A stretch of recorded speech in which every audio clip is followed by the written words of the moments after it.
नमस्कार। कल हमने कर्म के आधार पर क्रिया के भेद पढ़े थे। आज से आपने जो गृह कार्य दिया वो कर लिया होगा। पहले हम गृह कार्य की बात करते हैं, इसके बाद में क्रिया के कुछ अन्य भेद पढ़ेंगे। आइए पहले गृह कार्य की बात करते हैं। कल गृह कार्य में जो प्रश्न थे, क्रिया की परिभाषा लिखिए। ऐसा आपने लिख लिया होगा। कर्म के आधार पर क्रिया के भेदों की साधारण परिभाषा ये भी आपने लिख लिया होगा। तीसरा जो प्रश्न है, इन वाक्यों में प्रयुक्त क्रिया का नाम लिखना है। अकर्मक है तो सकर्मक है। कल मैंने आपको इसका एक सूत्र बताया था कि प्रत्येक वाक्य से दो प्रश्न करिए, क्या और किसको। यदि उत्तर मिल जाए तो सकर्मक है, उत्तर नहीं मिले तो अकर्मक है। रात को सभी सो गए, क्या सो गए, उत्तर नहीं है। किसको सो गए, उत्तर नहीं है, इसलिए अकर्मक क्रिया है। उन्होंने मास्क बांट दिए, क्या बांट दिए, मास्क बांट दिए। किसको बांट दिए, मास्कों को बांट दिए, इसलिए उत्तर आगे सकर्मक क्रिया है।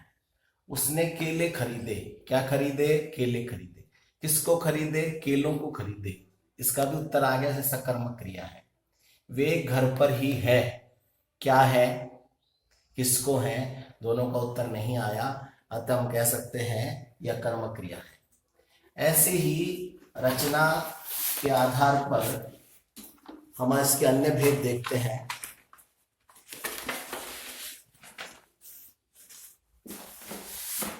प्रयोग और रचना के आधार पर कुछ क्रिया के भेद हैं।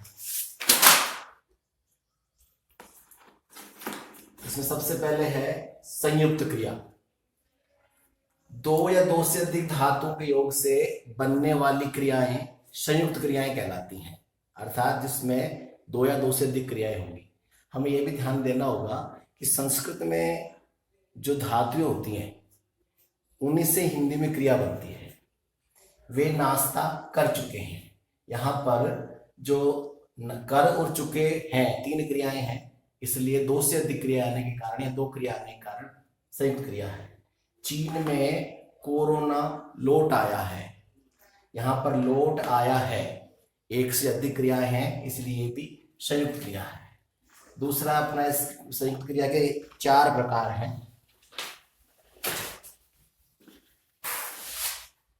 मुख्य क्रिया, सहायक क्रिया, संयोजी क्रिया और रंजक क्रिया। हम इन चारों भेदों को समझते हैं। सबसे पहले है मुख्य क्रिया। मैंने आपसे कहा था कि संस्कृत की धातुओं से हिंदी की क्रियाएं बनी है। तो संयुक्त क्रिया वाले वाक्य में जो क्रियाएं होती है उनमें से एक क्रिया मुख्य होती है, वह कर्ता और कर्म के व्यवहार पर दृष्टि रखती है। उदाहरण के लिए वह पढ़ लिया करता है, यहाँ पर पढ़ना मुख्य क्रिया है क्योंकि कर्ता इस पर दृष्टि रखता है। उसे आने दिया जा सकता है, आने दिया सकता है, कई क्रियाएं हैं लेकिन आने इसमें मुख्य क्रिया है, इस प्रकार हम इसको मुख्य क्रिया कहेंगे। दूसरी क्रिया है अपनी सहायक क्रिया। वह क्रिया जो मुख्य क्रिया की सहायता करती है और इससे मुख्य रूप से इसकी पहचान है वो काल का बोध कराती है। वह पढ़ लिया करता है, यहाँ पर पढ़ना मुख्य क्रिया है और है इसकी सहायक क्रिया है, और काल का बोध करवा रहे वर्तमान काल की क्रिया है।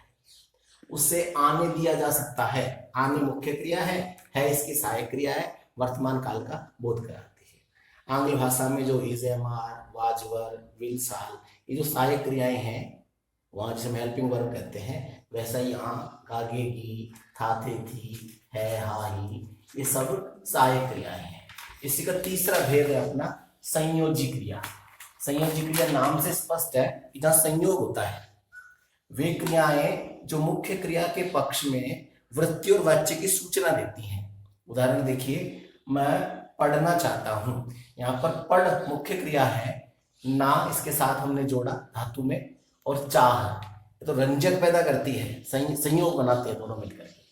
पुस्तक पढ़ी जा रही है, पढ़ मुख्य क्रिया है, ई और जा ऐसा जोड़ करके संयोग हुआ, संयोग होने के कारण ये संयोजी क्रिया है।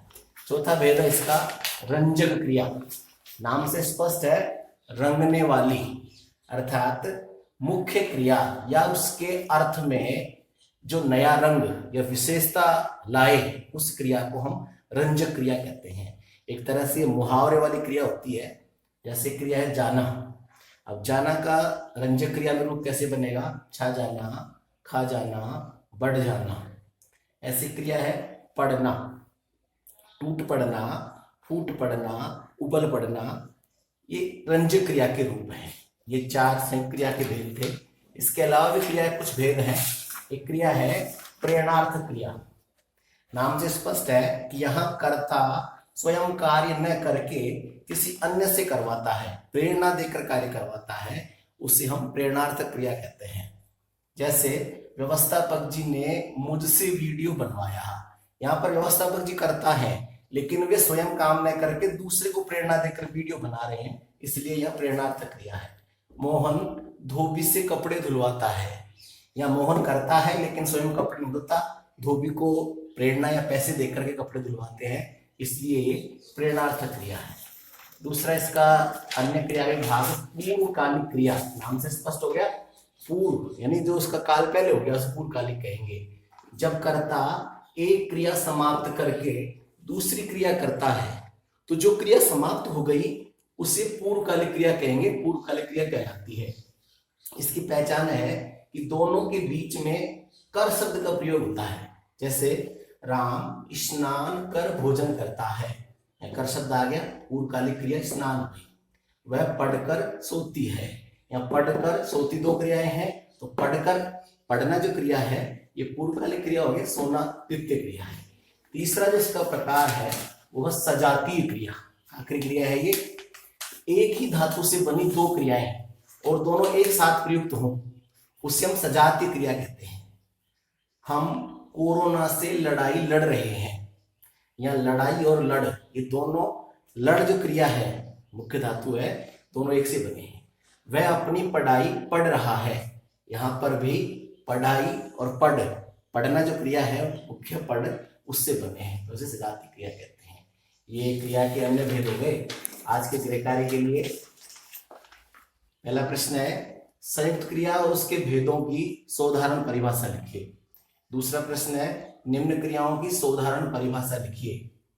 प्रेरणार्थ क्रिया, पूर्वकालिक क्रिया और सजातीय क्रिया। अपनी ये क्रिया वाला भाग पूरा हो गया। कल के वीडियो में हम समास पढ़ेंगे, तब तक आप अपना अध्ययन जारी रखिए।